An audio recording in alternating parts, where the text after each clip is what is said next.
Graça e paz, amados irmãos, meditaremos a palavra hoje, nesse horário, já quase 9 horas, mas amanhã até sábado, amanhã até sexta-feira será às 20 horas. Amém, amados? Na segunda-feira, eu e minha esposa, a pastora Gelsi, temos um compromisso, por isso que não está sendo 8 horas da noite. Mas a palavra de Deus está hoje em Mateus, capítulo 14, versículo 25.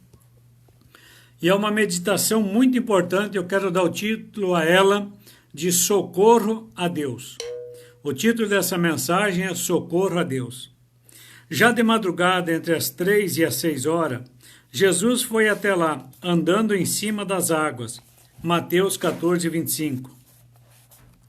Já de madrugada, entre as 3 e as 6 horas, Jesus foi até lá, andando em cima da água. Para Jesus, isso era normal. As leis da natureza e da física cediam espaço quando ele estava por perto. Ele tinha ficado orando sozinho, como era seu costume. Os últimos acontecimentos tinham sido fortes. A morte do seu primo João Batista, a multiplicação dos pães e peixes para mais de 5.000 homens, sem contar as mulheres e crianças.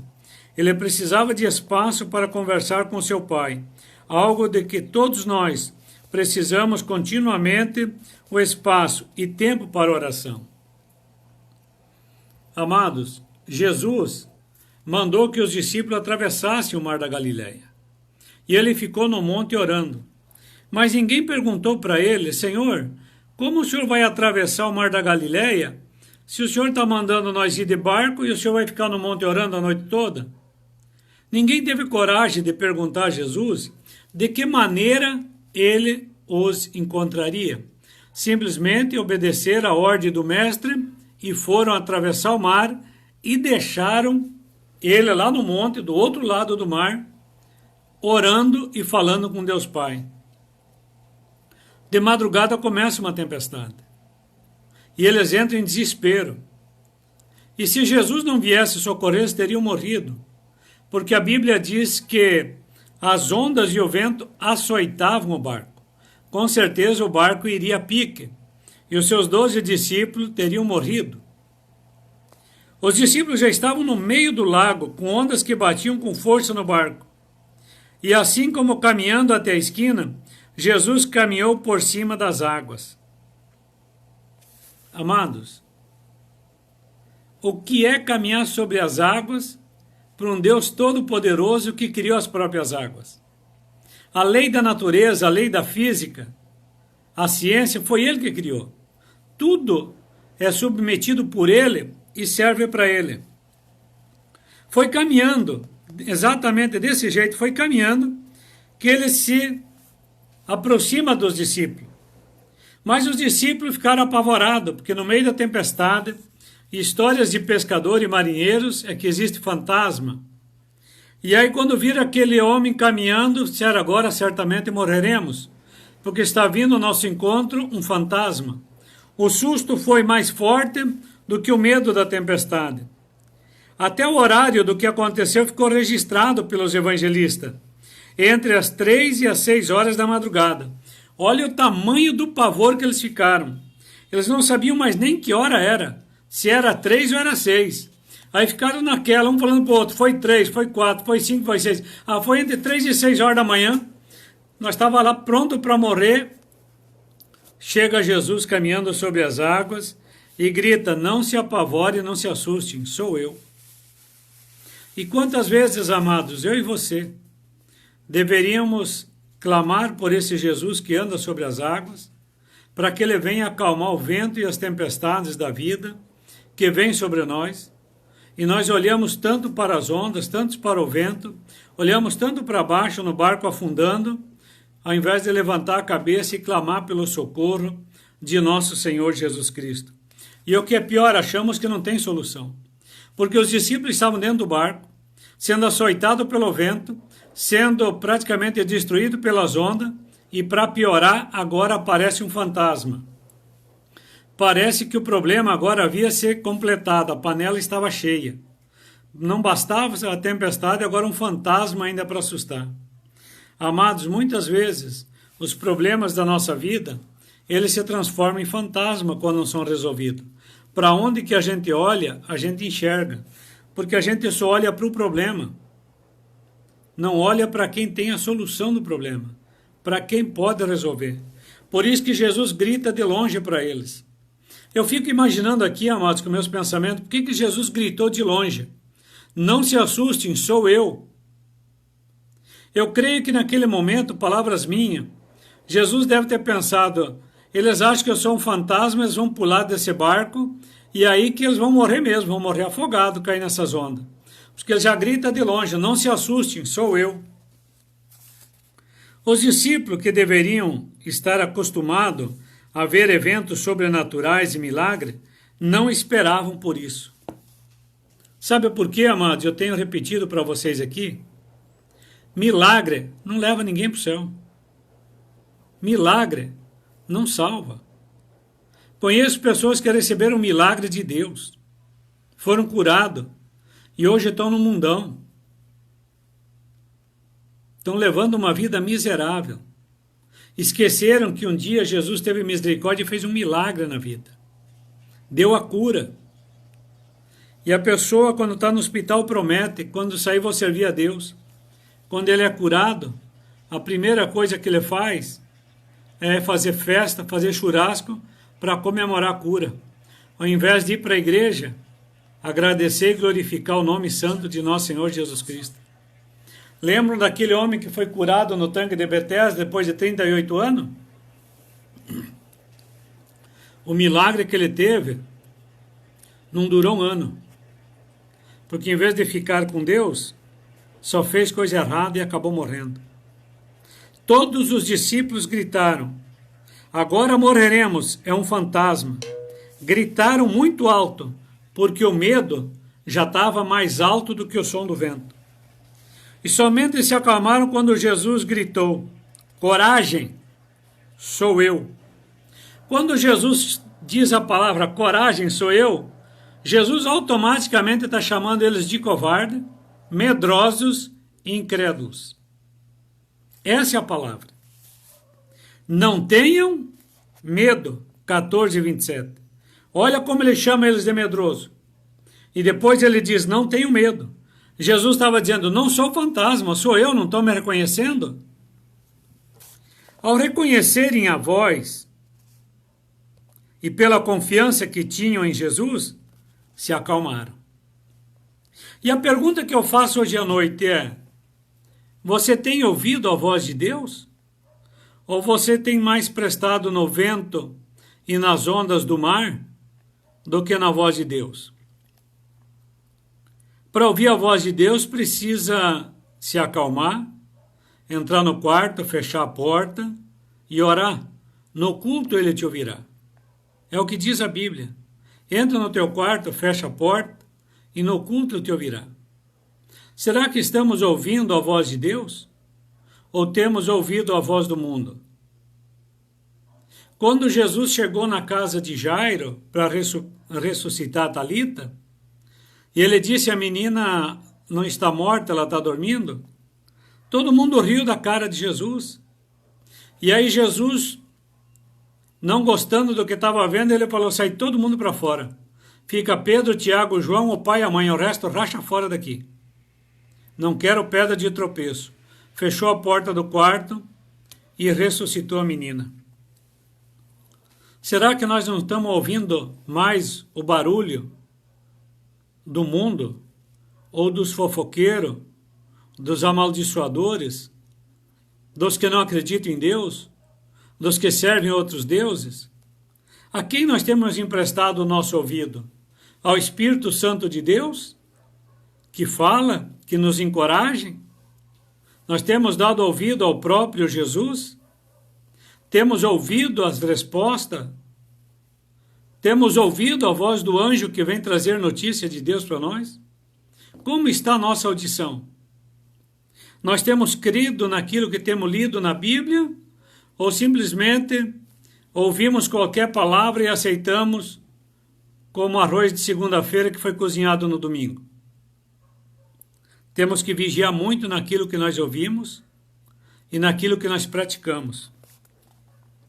Mas entre os 12 teve um, chamado Pedro. Pedro sempre foi impulsivo. Pedro era o sujeito que agia sem pensar nas consequências. Pedro, de sempre, pronto, impulsivo, nervoso, afobado, que falava antes de pensar, disse: se é o Senhor mesmo, ajude-me a caminhar sobre as águas. Todo mundo fala que Tomé era o mais incrédulo dos 12. Mas o primeiro a demonstrar incredulidade em Cristo Jesus foi Pedro, porque Pedro botou o próprio Jesus à prova. Diante dos 11, Jesus coloca Jesus à prova. Jesus, se é tu mesmo e não um fantasma, faça com que eu caminhe sobre as águas. Olha a prova que ele fez. Por que ele fez essa prova, pastor? Porque ele era corajoso? Não. Porque dos 12 era o que estava mais morrendo de medo. E o que mais estava acreditando que era um fantasma e não Jesus. Para rebater o medo, ele faz esse desafio. Se realmente você é Jesus, faça com que eu caminhe sobre as águas e vá até você. E Jesus então respondeu para ele: venha, meu filho, venha ao meu encontro. Pedro sai, pisa na água, não afunda, caminha 1 passo, 2 passos, 3 passos. Quando ele está a 20 metros do barco, ele olha para trás, vê o barco sacudindo, os colegas lá quase morrendo e ele caminhando. Ele olha para baixo, aí o medo tomou conta e ele afundou de vez. Foi tirar os olhos de Jesus e virar as costas para trás, ele afundou. Lembram da mulher de Ló, quando Deus mandou que Ló saísse com a sua esposa e as 2 filhas? Qual foi a ordem que o anjo deu para a família de Ló? Saiam imediatamente correndo, não ousem olhar para trás. Quem olhar para trás vai morrer. Quando eles estão fora da cidade, quem olha para trás? A mulher de Ló. Imediatamente ela vira uma estátua de sal. Porque a palavra era: não olhe para trás e morrerá. Ela não obedeceu e morreu, virou estátua de sal. Mas aqui Jesus, como Filho de Deus, rico em misericórdia e bondade, quando Pedro grita e pede socorro, Jesus estende a mão, pega Pedro pela mão, e agora Pedro vai caminhando de volta para dentro do barco sobre as águas. Toda vez que nós tiramos os olhos de Jesus, nós afundamos. Isso é na vida espiritual, sentimental, na vida emocional, na vida familiar, no local de trabalho, nos relacionamentos de amizade. Quando tiramos os olhos de Jesus, dá tudo errado. Dá tudo errado. Nós temos que olhar para frente. Jesus deu uma direção. Nova Jerusalém, a cidade santa. Não olhe para a esquerda nem para a direita e muito menos para trás. Irmãos, o que está lá para trás, glória a Deus que já está lá para trás. Esquece o que passou. Pense em coisas novas.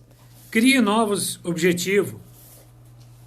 Socorro é a palavra mágica de todo aquele que tem medo. E quem não tem medo? Todos nós estamos com medo. Quem não está com medo dessa pandemia? Quem não está saturado dessa quarentena? Quem não está com medo de sair na rua e ser assaltado? Medo faz parte da nossa vida. Mas o medo em excesso também mata. O medo em excesso leva a pessoa à loucura. O medo faz que a gente sinta coisas que não consegue controlar. Não controla os pensamentos, não controla as atitudes, e se não busca a Jesus, não busca a Deus, o seu barco começa a afundar e vai a pique. Jesus gosta de escutar quando nós dizemos palavras: Senhor, tem misericórdia de mim e venha ao meu socorro. Ele gosta de ouvir essa palavra, porque toda vez que nós clamamos por socorro, estamos demonstrando a Ele que o amamos e que confiamos somente nele e só Ele pode nos socorrer. É nesse momento que reconhecemos que necessitamos dele e podemos receber todo e qualquer tipo de ajuda, sendo material ou espiritual, seja a área que for da tua vida. Só Jesus pode socorrer. Por isso que ele mesmo disse que ele é o socorro bem presente na hora da tribulação. Na hora da tribulação, ele é o único socorro. Senhor e Pai eterno, ajuda-me a dizer socorro mais vezes. Não permita que me falta fé para gritar socorro, Jesus. Para encerrar, conta a história que deu uma grande chuva e alagou toda uma cidade. E ficou apenas um homem naquela cidade. E aí todo mundo dizendo abandona a cidade, e ele falava, Deus vai vir me socorrer.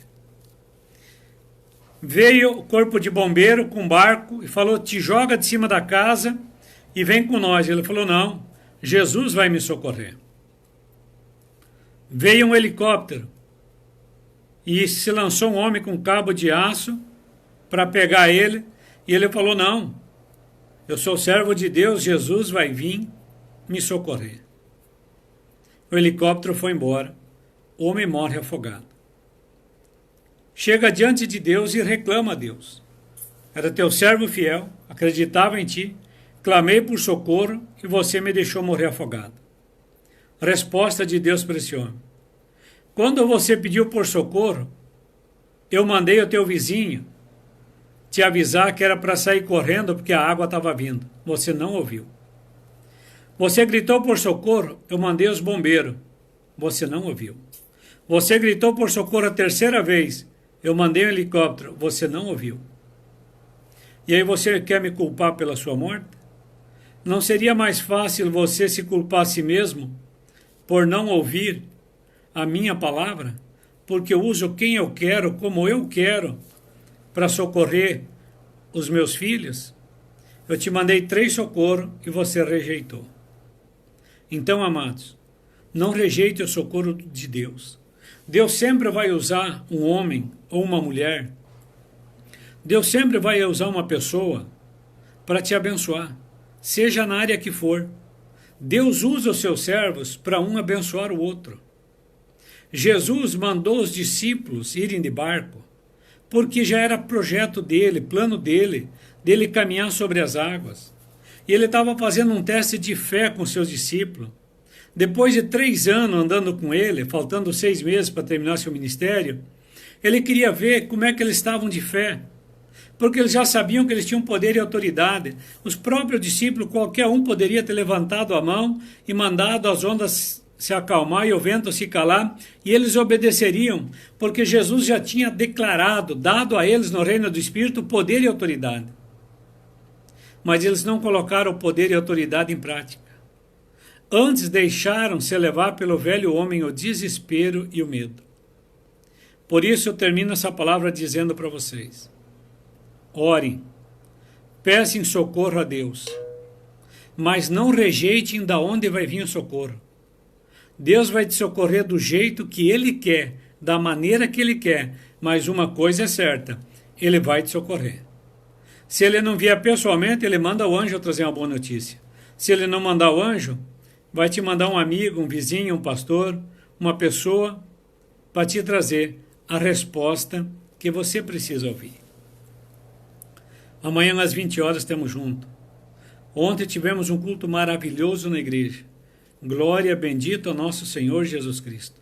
Que Deus abençoe a cada um do Ministério Libertando o Brasil, a cada amigo e cada visitante que estava na igreja no culto presencial.